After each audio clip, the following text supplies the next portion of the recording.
Yeah, baby. She's loaded, she's fueled, and I have questionably mapped a destination. That must mean it's time for another episode of Ugly Jeep Guy. This time, we're starting the run out of Nanaimo, heading south-ish toward Duncan, theoretically passing through Boomerang Lake. And I say theoretically, because if you've been watching the series, you already know we almost never end up where we planned. And that's just how I like it. Good morning, Jeepers. It is Sunday morning, and we are in Nanaimo, and we're gonna be hitting some trails just outside of the city that will take us into the middle of the island, and we're gonna see how close we can get to Duncan, or if not, come out in Duncan, because I would like to find a way from Nanaimo all the way to Souk, if possible, and avoiding any gates.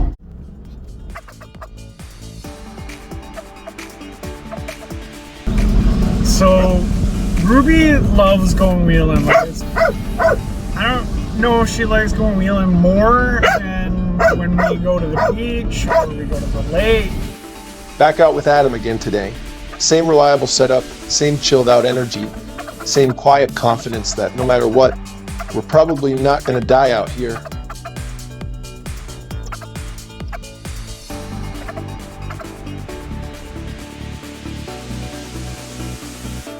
We hit the road early-ish, swapping insults over the radio and debating whether Boomerang Lake is even a place we can get to.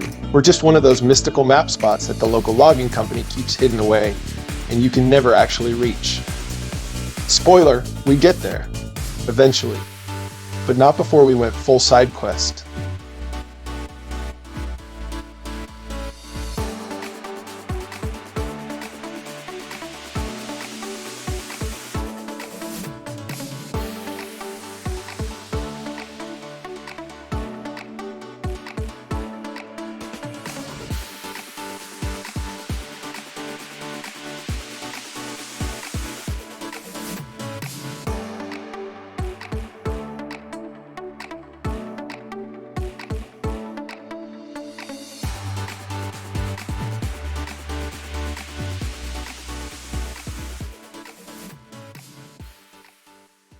Let's talk rig setup for a minute. If you've been watching, you already know I recently installed the Mopar lift kit on my Wrangler 4xe, and let me tell you, it changes everything. The kit includes new springs tuned for the weight of the 4xe, upgraded shocks, and the geometry correction brackets that keep everything tracking straight without making the ride harsh. It's subtle, but in all the right ways. The extra clearance lets me run 35-inch Nitto trail grapplers, and between the tires and the lift, the Wrangler feels absolutely planted in places that used to feel sketchy. There's flex when I need it, control when I demand it, and a surprisingly smooth ride on the road too. It strikes that perfect balance. Daily driver comfort meets weekend warrior capability.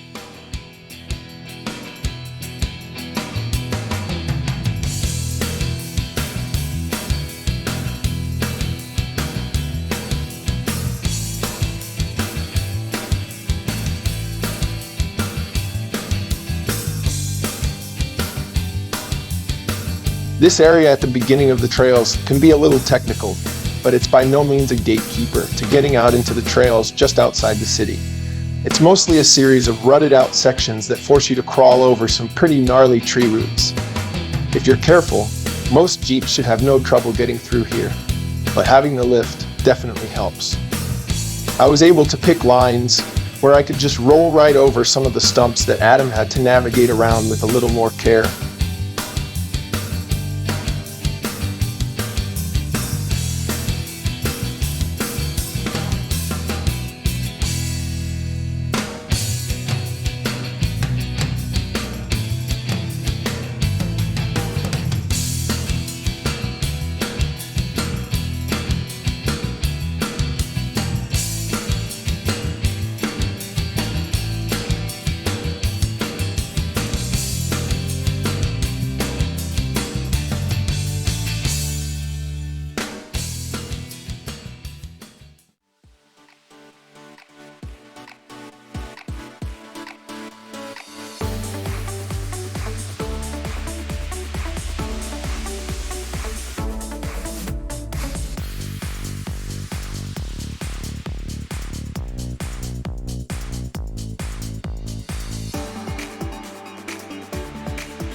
A little ways down the trail, we came up to a pretty foreboding concrete wall. I can only assume it was put there at some point to try and block wheelers from accessing the area, which, let's be honest, almost never works. Like most gates and dug-up sections of road on the island, there's usually a bypass, and this one just happened to be right next to it. We made our way through without much trouble, though the camera never quite does it justice. The descent into the bypass was a lot steeper than it looks on film.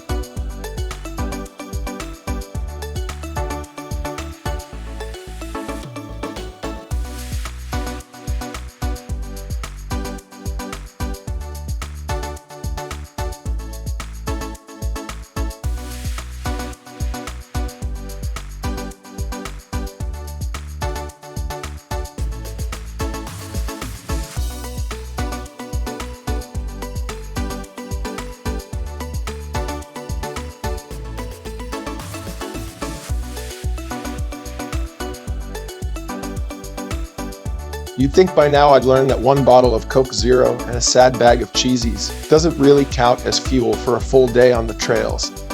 But hey, I'm consistent. Now before we dive into the dirt, let's talk a bit about where we are. Nanaimo isn't just a spot on the map, it's one of the more underrated outdoor hubs on Vancouver Island. A port city known for more than just its famous dessert squares, it's surrounded by mountains, lakes, forests, and enough off-road potential to keep you busy every weekend for the rest of your life. From here, you've got access to places like Neck Point Park, Westwood Lake, and Piper's Lagoon, all stunning here, and all worth a visit when you're not flexing a control arm over some tree stumps. Fun fact, Nanaimo's history runs deep. Originally a coal mining hub, this place has seen its fair share of transformation over the decades. From underground tunnels to trade ports to tourism and tech, Nanaimo's always had this energy of transition, which fits, honestly. Most of us Jeep folks are in some kind of transformation mode too, rigs, lives, whatever. We're always upgrading something. Eventually, we came up on a gate that completely blocked our path to Boomerang Lake, so we had to turn around and find an alternate route.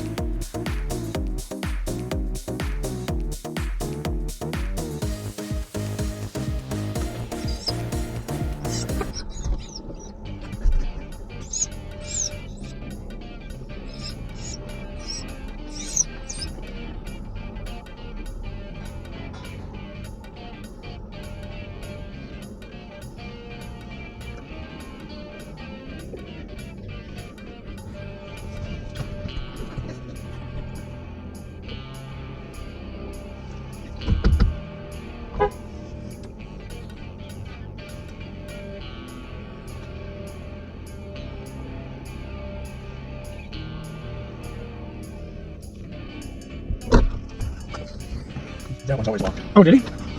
So I guess we go around it? Go back.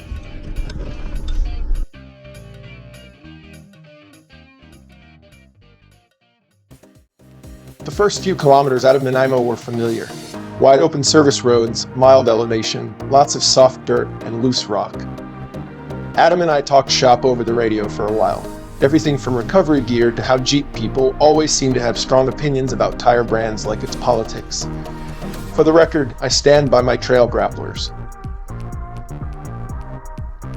We ran into a few guys on dirt bikes, but after a short discussion that didn't yield much info, we ended up turning back again, which is just part of wheeling sometimes.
We passed a couple of side trails that looked promising, but you know how it is. You save those for next time, and then immediately forget where they were. Still, the early trail sections helped us get our bearings in this new place. There's something meditative about the first hours on the trail, just the sound of gravel under tires and the occasional chatter on the radio. At one point, Adam said, "Do you think we're actually getting closer to Boomerang or just circling the idea of it?" I shrugged and said, "That depends. Are we using my GPS or yours today?" Turns out the answer was both and neither.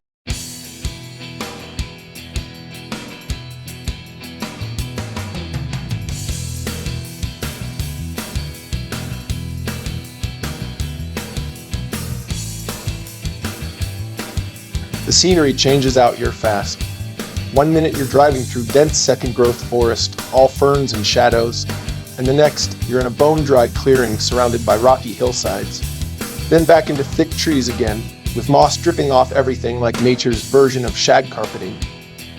It keeps things interesting.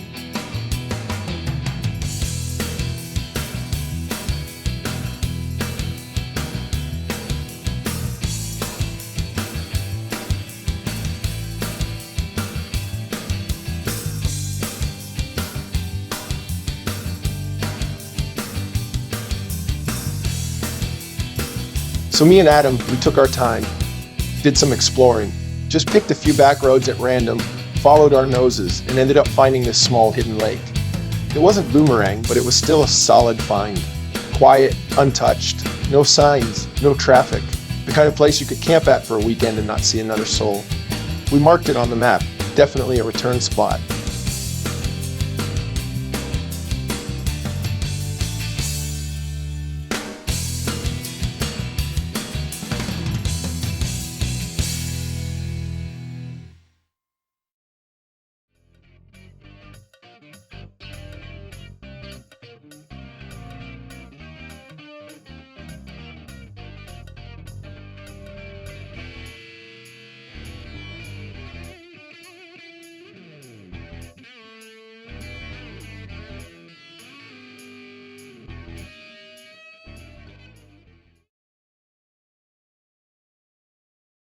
Eventually, after more zigzagging and map checking than I'd like to admit, we did make it to Boomerang Lake.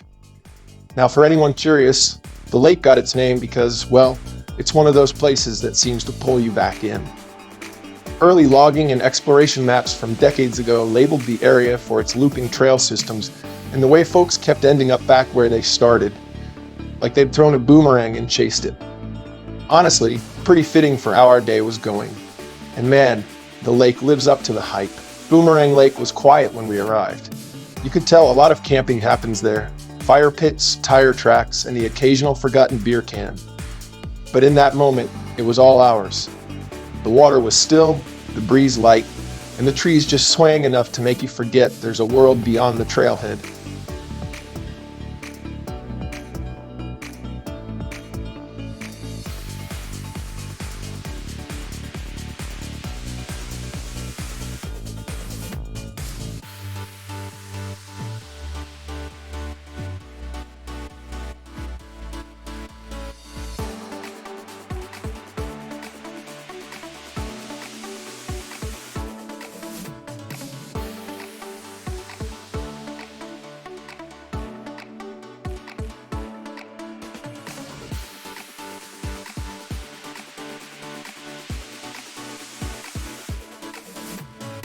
There was a steep hill descent that led down to the lakeside, and I figured, hey, start small. Let's see what this new lift and tire setup can really do.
Adam and I spent a few minutes discussing which line to take through the obstacle. He made it down with little to no issues, so I opted for a similar but slightly steeper line.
I got the Jeep lined up after sneaking around some stumps and opted for, like I said, almost the same line. The more I push the 4xe, the more confident I get behind the wheel. I might have to come back to Boomerang Lake one day and try my hand at some of the more advanced obstacles, but for now, this smaller hill will do. I dropped her into 4 low, turned on the off-road cruise control, and she handled the descent like a champ, like a mountain goat high on caffeine.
We hung out for a bit longer, flew the drone, took a few shots.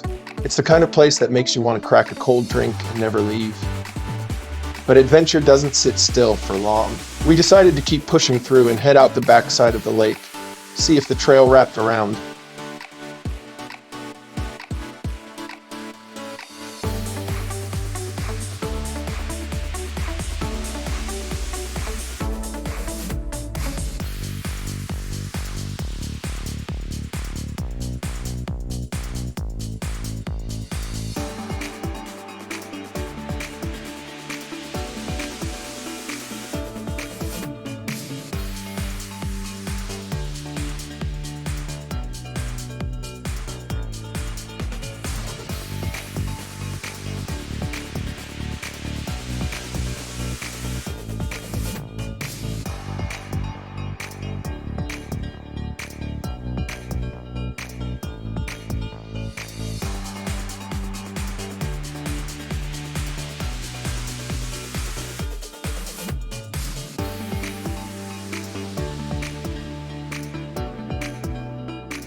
The trail leading out to the left-hand side of the lake was narrow, but manageable.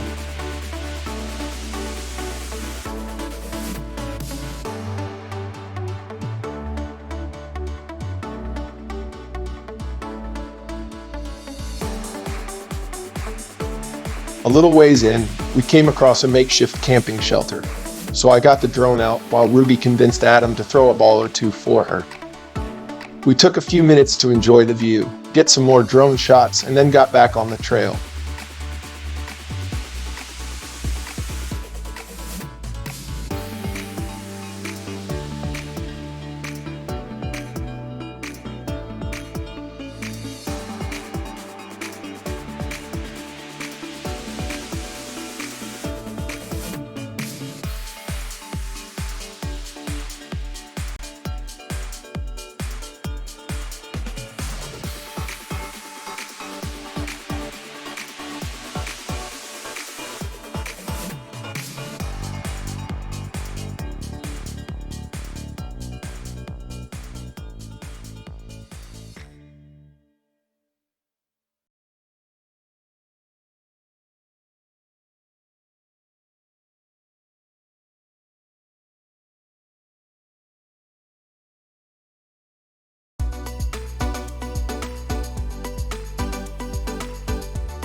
But like a lot of spots on the island, logging operations had chewed through what used to be a passable route.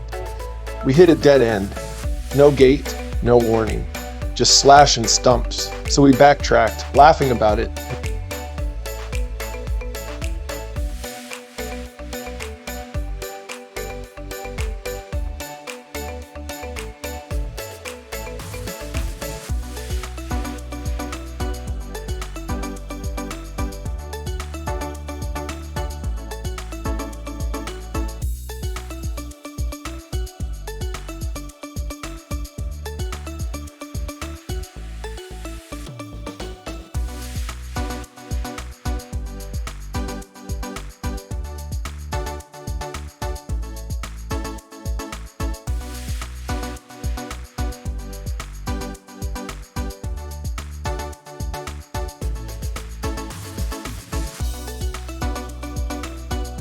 After turning the Jeep around for what felt like the third time that day, we made our way back past the makeshift camp and retraced our route out.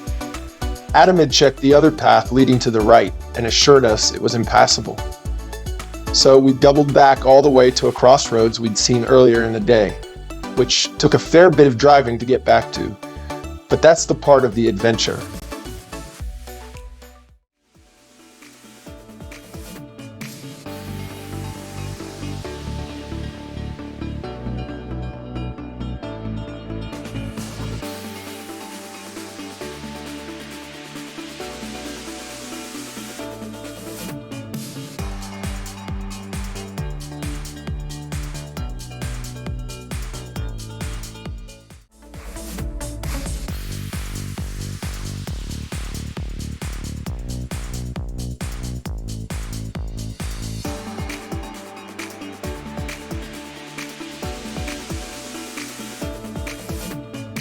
What's your favorite off-road trail on Vancouver Island, or anywhere else in the world?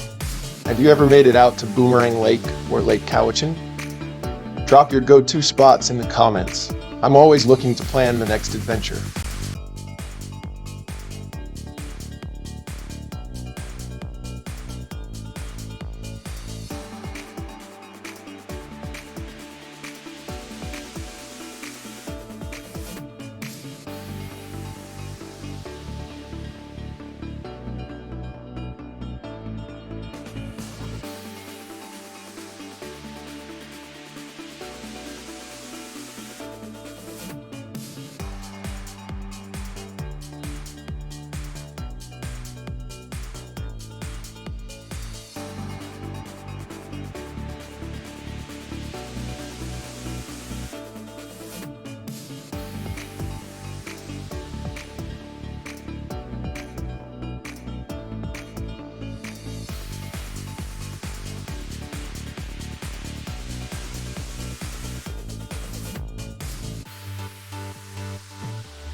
If you're enjoying the content, don't forget to like, subscribe, and share the channel. We're pushing hard to hit 5,000 subscribers by the end of the month. And every click helps keep this ride going. And I appreciate all your support.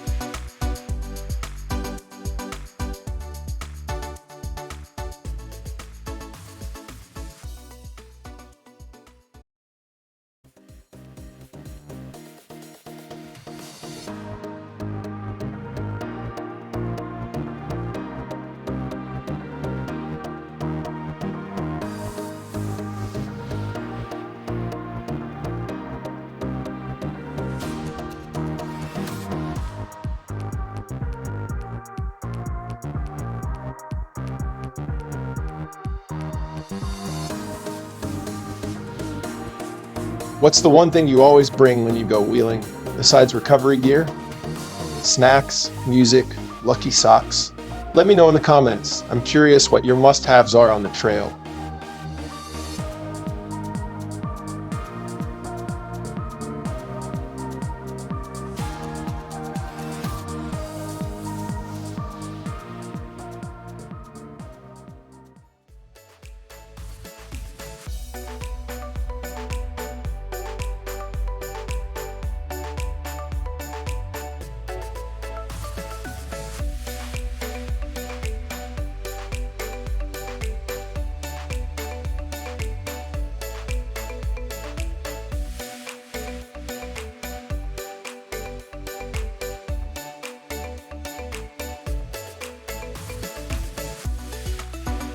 That's when we met them, 3 other Jeepers out for a rip.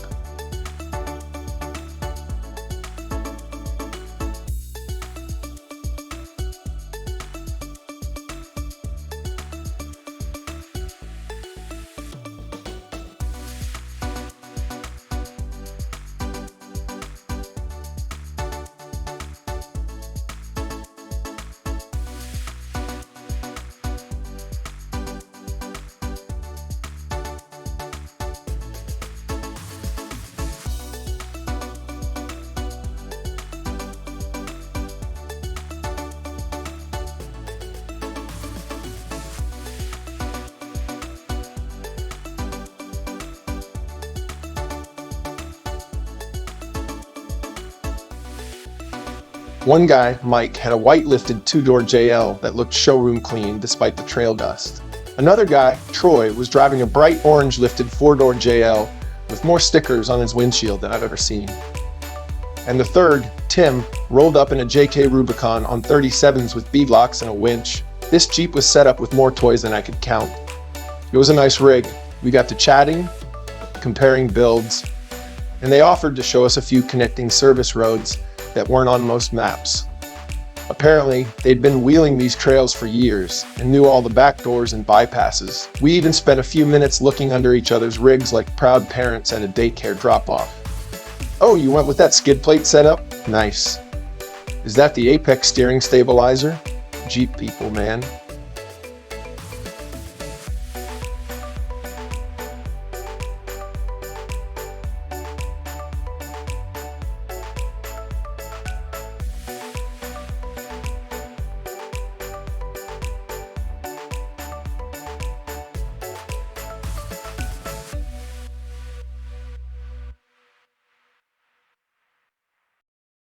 Tim led us through a section of trail that got narrow fast, tight trees on both sides, and a pretty steep little climb ahead. At one point, he squeezed through just a bit too close and bent his front license plate on a tree. Luckily, it stayed bolted on, hanging there like a badge of honor. Adds character, right?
I remember thinking, okay, this could get interesting. But with some careful spotting and a little throttle finesse, we all managed to crawl our way up and out. The trail popped us out onto another Forest Service road. A nice breather after that last section, and from there, we made our way toward the final obstacle of the day.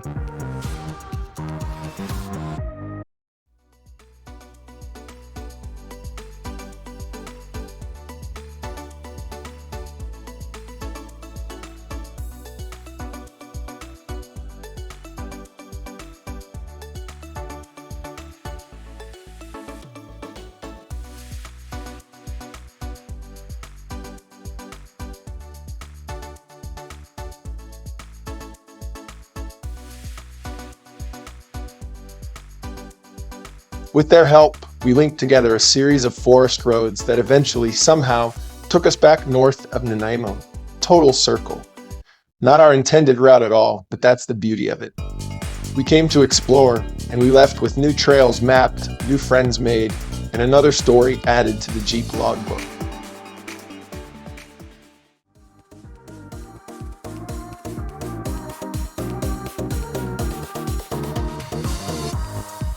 After turning around for what felt like the 15th time that day, our new friends, Mike in the white two-door JL, Troy in the bright orange four-door, and Tim in that beast of a JK Rubicon, offered to guide us through a section of trail they said was a little technical. Yeah, understatement of the year. This wasn't just your average rocky crawl.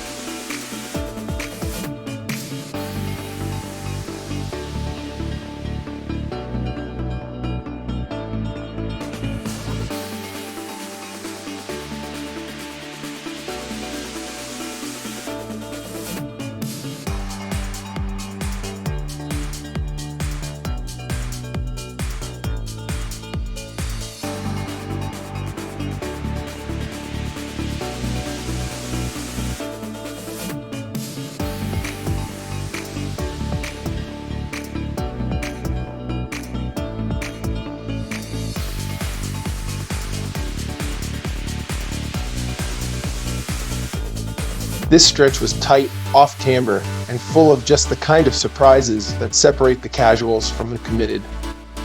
Honestly, I ended up doing way more spotting than filming.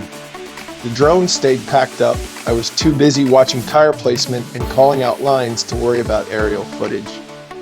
So yeah, this part of the trip, you're gonna get some gritty phone cam clips, the kind where your hand's shaking and the lighting's garbage. But hey, it's real. Now somewhere in the middle of all this, Adam managed to gently relocate a boulder with his rear bumper. And I say gently with all the sarcasm I can muster. That rock moved like it owed him money. The bumper held up, but you could tell it left a mark on both the rig and Adam's soul.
Not to be outdone, I caught a nasty drop on my passenger side that coming off that same rock.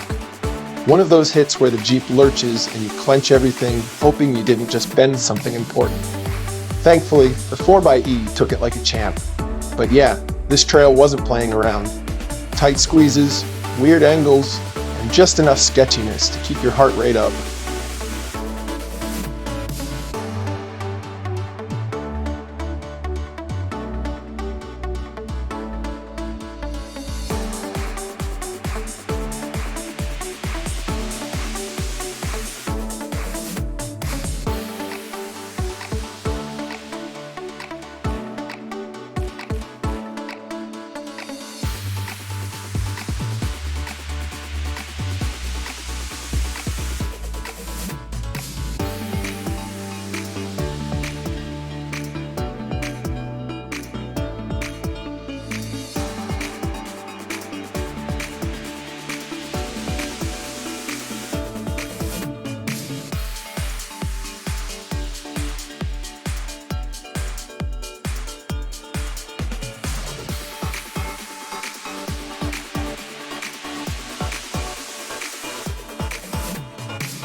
I had a nice sign-off recorded, but somehow I have lost it.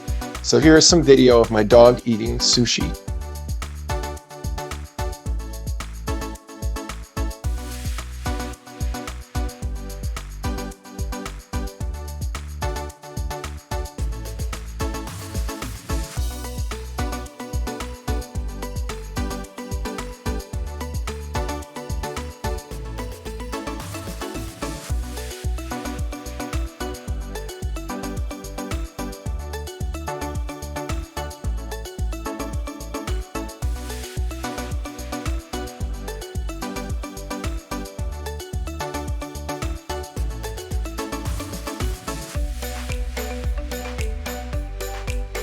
By the time we aired back up and parted ways, the sun was dipping low and the sky had gone gold.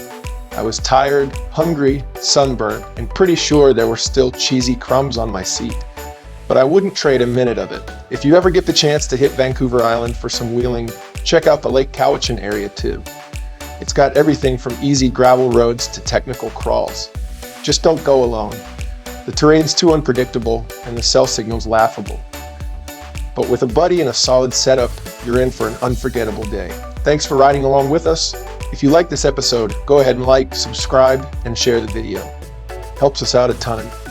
I'll see you in the next one. Stay dirty, stay humble. This is UglyJeepGuy, signing off.